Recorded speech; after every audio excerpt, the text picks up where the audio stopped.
Prince residential senior secondary school की online क्लासों में आप सभी का स्वागत है। मैं आर के शर्मा, राजनीति विज्ञान का अध्यापक के कक्षा 12वीं कला वर्ग। आपका जो लेसन चल रहा था, इससे पहले आपको टॉपिक करवाया गया है, समानता की विशेषताओं के बारे में आपको बता दिया जा चुका है। अब आपके जो टॉपिक चलेगा वो चलेगा समानता के प्रकार कौन कौन से हैं। तो सबसे पहला प्रकार जो आपके सामने है वो है नागरिक समानता, दूसरा है राजनीतिक समानता, तीसरा है सामाजिक समानता, चौथा है प्रागतिक समानता, पांचवा है आर्थिक समानता, छठा है सांस्कृतिक समानता, सातवां है कानूनी समानता, आठवां है अवसर की समानता और नौवां है शिक्षा की समानता। अब ये जो जितनी भी समानताएं मैंने आपको बताई गई हैं, उनको एक एक की जो समानताएं हैं उनके बारे में अपन पढ़ेंगे, एक एक के बारे में कि कौन कौन सी नागरिक समानता किसे कहते हैं, आर्थिक समानता किसे कहते हैं, राजनीतिक समानता किसे कहते हैं, इसके बारे में अपन चर्चा करेंगे। तो देखिए, सबसे पहला है नागरिक समानता। राज्य के सभी नागरिकों को नागरिक अधिकार तथा राज्य द्वारा अपने नागरिक के साथ कोई भी भेदभाव नहीं करता, ताकि हर व्यक्ति राज्य के प्रति विश्वास की भावना कायम हो सके। समानता को विधि के शासन द्वारा स्थापित किया जा सकता है। समानता को विधि के शासन द्वारा स्थापित किया जा सकता है। विधि यानी कानून के अनुसार शासन किया जा सकता है।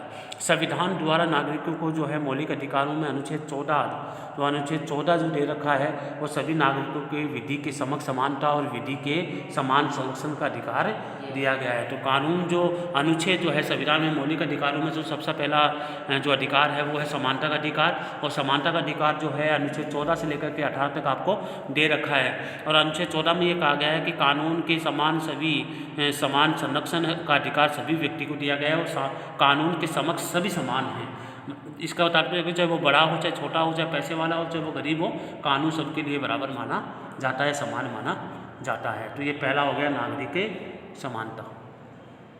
दूसरा आपका है राजनीतिक समानता। तो राजनीतिक समानता के बारे में देखो क्या कहा गया है। राज्य समानता में राज्य सभी नागरिकों को समानता का अधिकार दिया गया है, और सभी नागरिकों को जो व्यस्त नागरिक हैं उनको योग्यता के पूर्ण कर ली है। वह सभी नागरिकों को मताधिकार देने का अधिकार है, और निर्वाचन में भाग लेने का अधिकार है, और सार्वजनिक सभी पदों पर अधिकार है मिला। ये सभी अधिकार जो है राजनीतिक अधिकार के मामले में जाना जाता है। इसे कहते हैं राजनीतिक अधिकार या राजनीतिक समानता। इसके बाद अगला जो टॉपिक है वो आपका है कि राजनीतिक समानता के बाद जो अगला जो टॉपिक है वो है आर्थिक समानता क्या है। तो देखिए, आर्थिक समानता की बात करते हैं अपन। आर्थिक समानता है सामाजिक समानता। तो सामाजिक समानता में देखिए, सामाजिक समानता में सभी व्यक्तियों को जो है समानता का अधिकार दिया गया है। किसी व्यक्ति को किसी प्रकार का जो है सभी को प्राप्त नहीं है। समाज में सभी को विकास कार्यों में समान अवसर और सहभागिता मिले तभी ही समान जो है सामाजिक न्याय हो सकता है। अगर समान अधिकार नहीं मिलेगा तो उसको सामाजिक न्याय नहीं कह सकते हैं। इसके बाद चौथा जो पॉइंट आपको बताया गया है प्रागतिक समानता। इस अवधारणा के प्रतिपादक मानते हैं कि सभी व्यक्तियों को प्रकृति ने समान बनाया है और सभी को एक समान शरीर और बुद्धि होती है। इसे प्राकृतिक समानता के नाम से जाना जाता है।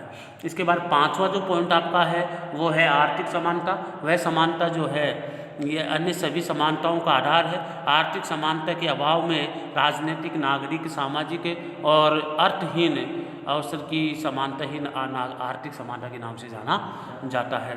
इसके बाद सांस्कृतिक समानता। तो सांस्कृतिक समानता है राज्य द्वारा बहुसंख्य और अल्पसंख्यक वर्गों के साथ समानता व्यवहार करना सांस्कृतिक समानता की श्रेणी में आता है।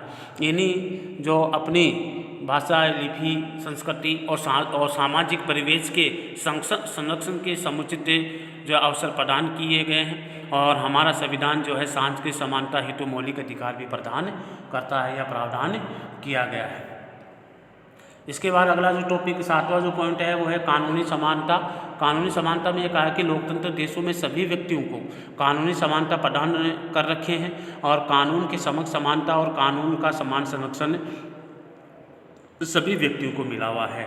इसलिए आज जो आपके जो समानता के जो प्रकार हैं 7 प्रकारों के बारे में मैंने आपको वर्णन किया गया है। 7 प्रकार आपको समझा दिए गए हैं। फिर भी किसी व्यक्ति को अगर कोई प्रकार समझ में नहीं आया है तो वो मेरे से संपर्क कर सकता है, या मोबाइल के माध्यम से या व्हाट्सएप के माध्यम से वो अपने समाधान करवा सकता है। इसलिए आज की क्लास में आपको इतना ही पढ़ाया जाएगा। जब तक के लिए जय हिंद।